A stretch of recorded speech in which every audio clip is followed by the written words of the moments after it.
Pero sa poultry industry naman mga ka-agri, hindi naman talaga mahirap talaga ibenta yung mga manok. Diskarte lang talaga and sipag.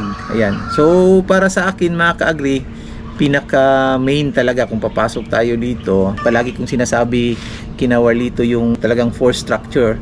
Kaya kung papasok tayo dito sa negosyo na to, ang unang-una po, right genes po. Maganda po talaga dapat yung mga materialis na gagamitin natin. Gaya nito, yung ginamit natin dito, mga dominant CZ, mga parent stocks to. Yung mga nagpo-produce ng itlog, ito yung mga imported natin na mga parent stocks.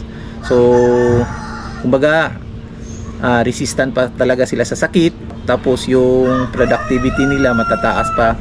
Tapos daling lumaki yung mga katawan nila. Tapos yung mga anak nila mga ka-agri, yun yung tinatawag nating F1. So, suitable pa for brown eggs. And sa mga males naman, pwedeng pang meat type o inasal type.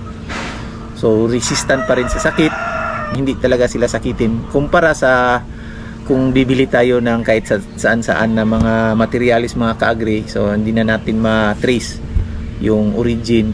So mahirap na. So madaling madapuan ng sakit, matagal lumaki yung katawan, parang ganon.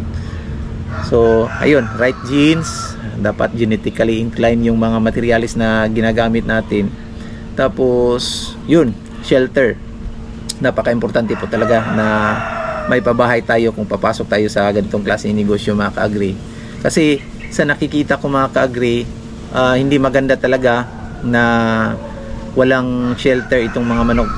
Kung iniisip natin na parang mga native lang, no, na walang shelter, mataas yung chance at talaga na madali silang madapuan ng sakit, madali silang umina yung mga katawan nila pag expose talaga sa sunlight saka sa ulan.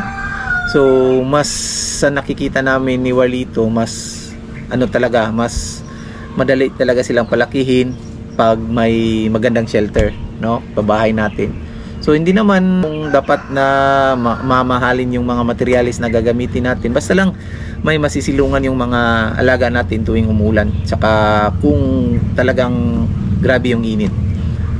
Tapos ayan, shelter. Tapos pangatlo, yung nutrition mga ka-agri. Importante na suriin natin kung ano yung saktong feeds na gagamitin natin, kasi may stages ito sila, from day old to up to ready to lay, up to breeders mga ka-agri.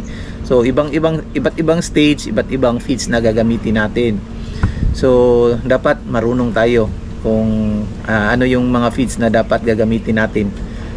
So nutrition, proper nutrition, tsaka yung ikaapat mga ka-agri, yung biosecurity. So dapat malinis yung area, may disinfectant, may foot bath bago tayo papasok sa area, may foot bath talaga. Tapos weekly o every other day, nagsispray ng mga disinfectant sa paligid. Tapos dapat malinis yung area mga ka-agri. Yung mga equipment natin, yung mga tubigan, yung mga pakainan, dapat everyday nililinisan. Ayan. So yan yung para sa amin, yan yung pinaka basic foundation talaga kung papasok tayo sa ganitong klaseng negosyo. Ayan. So huwag kayong matakot kung may bala kayo na mag-engage sa backyard farming, sa ganitong klase, mga free range chicken. Pwede din nating tawagin itong cage free kung naka-cage sila. So huwag kayong matakot mga ka-agri. Hindi naman talaga masyadong malaking kapital yung ilalaan natin, tsaka hindi naman mahirap talaga mag-alaga talaga nito. Basta lang na may saktong programa, tapos may saktong kaalaman tayo mga ka-agri. Then ayan, syempre wag nating kalimutan na magdasal, maghingi ng guidance sa kay Lord, no, para maging successful tayo sa kahit anumang business na papasukin natin. Dapat i-partner natin si Lord. Ayan. Happy farming mga ka-agri. Sana may natutunan kayo sa content na to. Happy farming and God bless po.